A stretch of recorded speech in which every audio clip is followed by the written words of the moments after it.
pangangalagaan. Sinuspindi na ng Land Transportation Office ang lisensya sa pagmamaneho ng driver ng Mercedes-Benz sa sangkot sa pamamaril sa nangyaring road rage sa Makati City Market. Ayon sa LTO, pinatawan nila ng 90-day preventive suspension ang driver's license ni Gerard Raymond Yu habang naka-pending pa ang administrative complaint na inihain nila dito. Si Yu ay nakaharap sa mga kasong reckless driving at improper person to operate a motor vehicle. Dahil niya na inisyuhan ng social order ang suspect. Subalit dahil ang kalukuyan na itong nasa kustodiya ng mga polis ay pinagsusumite na lamang ito ng motorized affidavit upang ipaliwanag kung bakit hindi dapat tapos sila ang kanyang driver's license.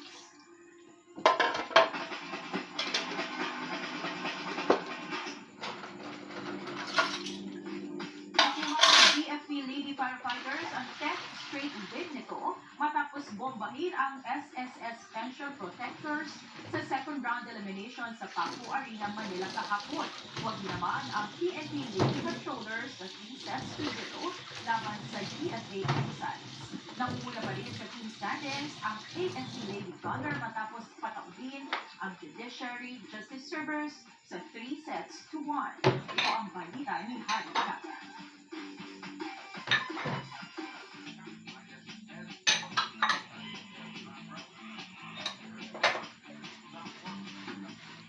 Mahugat ng interpreto. Ang malakas na atake ni Gatang Abellana, Angela Beniti at AJ Mamangon ng Lady Firefighters ang depensa ng SSS Special Protectors sa pangunguna nila Pachari Temuang at Tulinsea.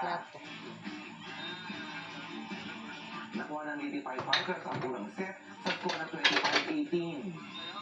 Sa second set, tinambakan ng BFP ng 12 points ang SSS sa mga sunod-sunod na power attack. Hinabeliana, Bentik at Mamangon sa score na 25-13.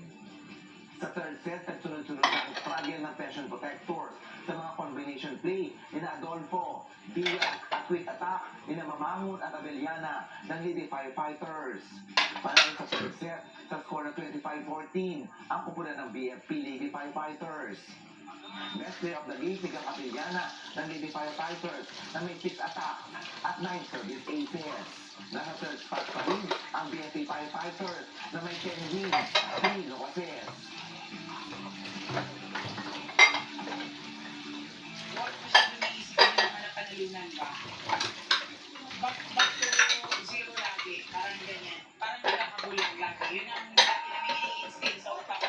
Parang hindi sila mag-relax, hindi sila mag-auto.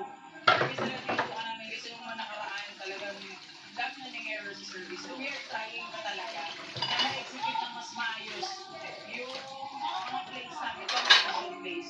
Kasi may nangyari din sa isang player namin kahapon na hindi yung setup namin na pumalit yung sa setup namin. No, sundan na. So hanggang kaninang inagayan namin dito kanina, Waka na nakakala ng mga judgment. So talagang mahirap na din state. Wala talagang import. Pero lang talaga kasi import yung wala. Wala, ang sakit na eh.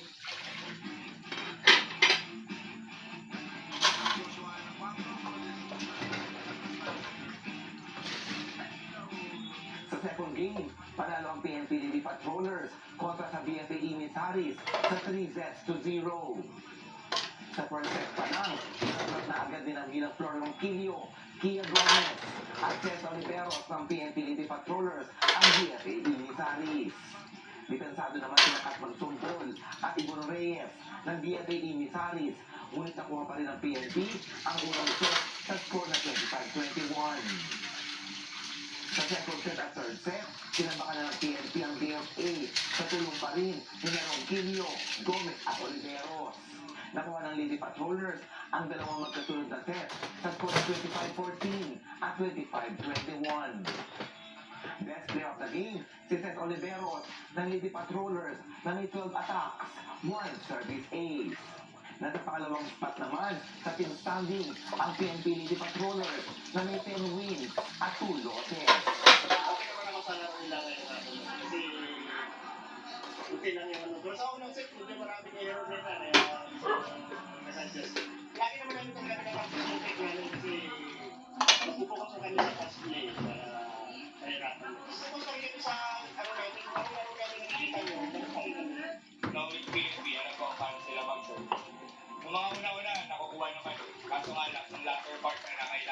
talaga yung receipt. Doon pa nawala. So, at least kahit pa paano, meron pa rin, may hope pa rin na may nababago naman kahit kaunti-unti. Kaya sabi ko, di ba, una pa lang, mahabang proseso to. Pero happy na rin naman ako kahit pa paano dahil may outcome naman yung mga pamilya.